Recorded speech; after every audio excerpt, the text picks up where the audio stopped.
बिस्मिल्लाहिर्रहमानिर्रहीम। अस्सलाम वालेकुम नाज़रीन, मैं हूँ महरीन सब्ताइन, देख रहे हैं आप मेरा यूट्यूब चैनल। नाज़रीन, माँ बाप के बारे में एक कॉमन सोच पाई जाती है। बच्चों के हवाले से, उनकी तरबियत के हवाले से माँ बाप जो हैं, इसमें कोई दो राय नहीं है। हमेशा वो चाहते हैं कि उनके बच्चे बेहतरीन हो, चाहे वो खुद बेहतर हो ना हो, लेकिन बच्चे बेहतरीन हो। और बच्चों की बेहतरी के लिए इवन वो काम जो वो खुद नहीं करते, बच्चों को ज़रूर तनबीह करते हैं कि ऐसे नहीं करना, ऐसा ज़रूर करो। खुद नमाज़ पढ़ते हो ना पढ़ते हो, बच्चों को ज़रूर कहेंगे कि नमाज़ पढ़ो। ये माँ बाप की फितरत में अपने से बेहतर अपने बच्चों के लिए चाहते हैं। लेकिन कभी कभी कुछ ऐसे वाक़यात आते हैं कि इंसान की अकल दंग रह जाती है। एक माँ जो है, उसने किस तरह से सिर्फ अपने मतलब के लिए अपने बच्चों की ज़िंदगी बर्बाद कर दी, आप हैरान रह जाएंगे। ये वाक़या मैं आपके सामने से भी पेश कर रही हूँ कि आपको इससे इबरत हासिल हो। वो लोग जो ये समझते हैं कि शायद वो ऐसा करके बच जाएंगे, वो बचेंगे नहीं। कुदरत का निज़ाम भी एक अपना निज़ाम है और वो फिर आपको पकड़ लेता है, और जब पकड़ता है तो उसकी जकड़ में आने के बाद बचने का कोई रास्ता नहीं रहता। ये वाक़या जो है, ये मेरे साथ जिसने शेयर किया, उनके हमसाए में ये लोग रहते थे। और ये जो कहानी है बड़ी अजीबो-गरीब सी है कि एक खातून थी और उसका शौहर जो है वो दुबई में काम करता था। और दुबई में काम करते हुए उसने वहाँ पे खूब पैसा कमाया और अपने घर भेजा। और उस औरत का ये काम था कि वो अपने घर को बेहतर करती, अपने घर को उससे शानदार करती, कुछ पैसे जमा करती, लेकिन वो अपनी अय्याशियों में उन पैसों को उड़ाती रही। और अपने बच्चों के ऊपर भी उसने खर्च जिस तरह भी किया, लेकिन ऐसा खर्च किया कि बेटों को उसने इतना बिगाड़ दिया कि उनको नशे की लत भी लग गई, सिगरेट पीना, लड़कों में बाहर देर तक रहना। बच्चियाँ जो घर में थी उन पर भी उसने कोई इतनी खास नज़र नहीं रखी। और एक बेटी जो है, वो लड़कों के साथ फ़ोन पे बातें करती थी, जो भी करती थी उसको नहीं पता था कि उसकी बेटी क्या करती है। वो सिर्फ़ और सिर्फ़ अपने अय्याशियों में लगी हुई थी, जो पैसा आ रहा है उससे कपड़े बना लिए, जूते बना लिए और इन चीज़ों में लग गई। माँ का काम तरबियत की तरफ फ़ोकस करना है, लेकिन वो उस काम से थोड़ा दूर हट गई थी। अब होता कुछ इस तरह से है कि ये जो खातून है, इसने अपना घर तो ठीक से सँभाला नहीं, और ना इसने वो कोई पैसा जमा किया जो उसको करना चाहिए था बुरे वक़्त के लिए। इसका शौहर जो है वहाँ पे मेहनत मज़दूरी करता था। यानी आपको पता है, यहाँ से लोग बाहर जाते हैं, काम करते हैं, वहाँ से बहुत सारा पैसा इकट्ठा करके यहाँ लाते हैं और उसके बाद आगे की ज़िंदगी को अच्छा गुज़ारना चाहते हैं। अब जब उसका शौहर वापस आता है पाकिस्तान, तो उस पर ये हकीकत आश्कार होती है कि वो जो पैसे अपनी बीवी को भेजता रहा, वो जो उसे ये बता कर भी मंगवाती रही कि हम प्लॉट खरीदेंगे, हम ये करेंगे, लेकिन ये सब करने के बजाय उसने वो सारे का सारा पैसा जो है उसे ज़ाया कर दिया हुआ था। कोई सेविंग नहीं थी, कुछ भी नहीं बचा था, और उसकी वजह से उनके घर के हालात जो है वो ऐसे थे कि उसके वापस आने के बाद घर में लड़ाई झगड़े शुरू हो गए। उसने अपनी बीवी से ज़ाहिर सी बात है लड़ाई झगड़ा किया कि तुम जो हो, जितना भी मैंने दिया कुछ बचाया नहीं, और अब जब मैं ये आया वक्त कि मैं अपने घर में आके आराम करूंगा, तो मुझे पता लगता है कि मेरे पास कुछ भी नहीं है। और वो खातून जो है वो उस शौहर से इसलिए झगड़ती थी कि उसको तो आदत नहीं रही थी कि मियाँ घर पर हो, उसको मैं चाय दूँ, उसको पानी दूँ, उसको खाना दूँ, उसकी ज़रूरतों का ख्याल रखूँ, और ऊपर से वो पैसे भी मुझे ना दे। तो ये चीज़ तो उसके ऊपर एक मुसीबत बनकर गिरी। उसके बाद ज़ाहिर सी बात है, जब उसका शौहर बाहर था तो उसे जहाँ इन अय्याशियों की आदत पड़ी, वहाँ कुछ बुरी आदतें भी पड़ गई। कुछ लड़कों से दोस्तियाँ, कुछ बातें-शातें करनी, ये चीज़ें उसकी ज़िंदगी में शामिल हो चुकी थी। अब मियाँ जो सारा वक़्त घर पे होता था, तो उसकी नज़र अपनी बीवी पर भी होती थी। उसने यहीं पर महसूस किया कि मेरी बेटी जो है, उसकी जो हरकतें हैं वो कुछ नॉर्मल नहीं है।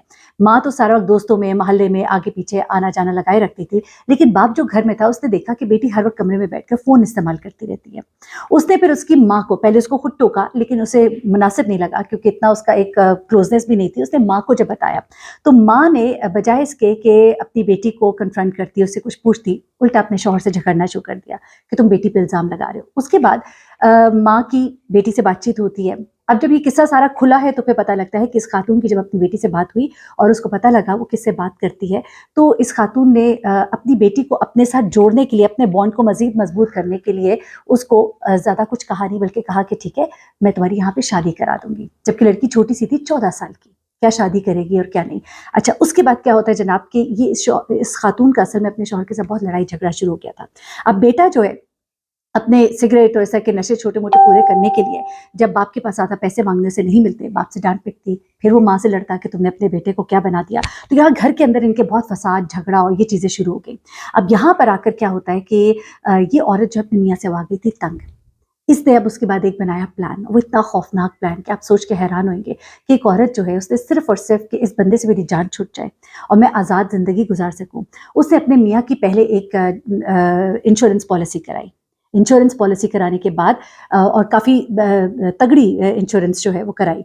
उसके बाद इसने कहा कि ये देखो मैं अपनी भी करा रही हूँ, अपनी भी कराई, अपने मियाँ की भी कराई। अभी कुछ 1-2 किस्तें ही दी होंगी।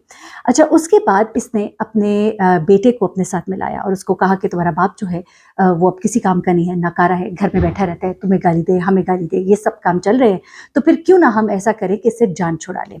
अब इस काम के लिए उसका बेटा जो है वो भी छोटा था, वो 17 साल का लड़का था। ऐसे में उसने अपनी बेटी का जो बॉयफ्रेंड है उसको इस काम के लिए इस्तेमाल किया। वो लड़का जो है उम्र में बड़ा था, वो तकरीबन कोई 20 साल का लड़का था। इसने उसके साथ बातचीत शुरू की और उस लड़के को ज़रा एक एहसास हुआ कि मेरा तो इस घर में एंट्री हो रही है, दरवाज़ा खुल रहा है मेरे लिए। बुलाया, बिठाया, चाय-शाय पिलाई, बेटी भी बड़ी खुश।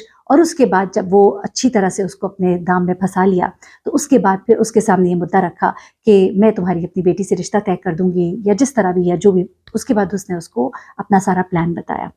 वो लड़का जो है वो बिल्कुल राज़ी। अब ये लड़के ये लाउबाली, ये उम्र जो है आजकल 19-20 साल की उम्र बड़ी लाउबाली उम्र होती है। वो लड़का इसकी बातों में आ गया, अपने बेटे को मिलाया और उसके बाद इन्होंने प्लान बनाया कि हम इसको कोई गोली देकर मतलब ख़्वाब आवर जो गोलियाँ हैं उसकी ज़्यादा अमाउंट देकर हम इसको मार देंगे।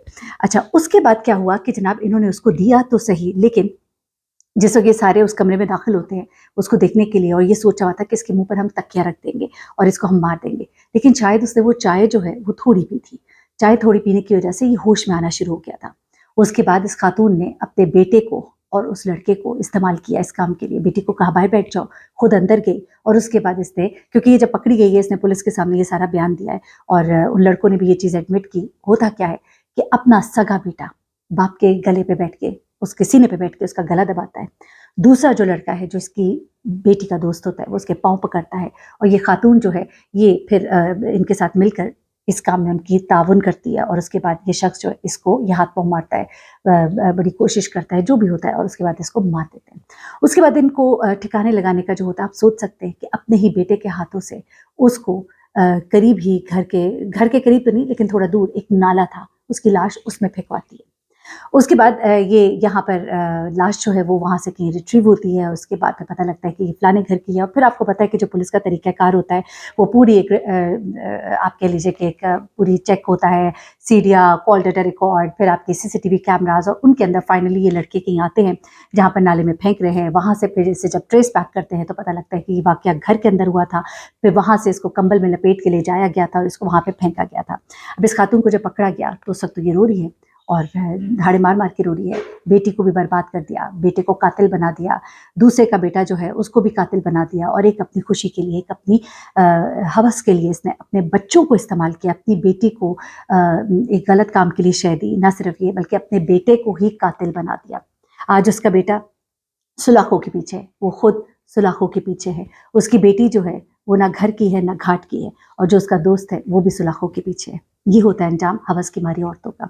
मैं ये कहानी सुन रही थी तो मैं सोच रही थी कि लोग बड़ी मेहनत करते हैं, दिहाड़ी गैर जाते हैं, अकेले रहते हैं, पूरा ख़ानदान यहाँ पे अय्याशी के साथ, मौज-मस्ती के साथ रहता है। कभी उस शख्स का भी सोचा करें जो दूसरे मुल्क में रहकर आपके लिए कमाता है, आपके लिए लाता है, उसको भी आराम का हक है। अगर वो आपके ऊपर शोर मचा रहा है आज तो उसकी वजह आप भी तो है। हम अपनी गलती नहीं समझते, हम दूसरे को, चीखने वाले को ही हमेशा मुर्द इल्ज़ाम ठहराते हैं। हम ये नहीं देखते कि उसकी उस चीखो पुकार के पीछे वजह क्या है। अल्लाह ताला हर किसी को इस तरह की आफ़त से बचाए और ख़ात्मा हमारा खैर पर हो। अपना बहुत ख्याल रखिएगा, दुआ में याद रखिएगा। अल्लाह हाफ़िज़।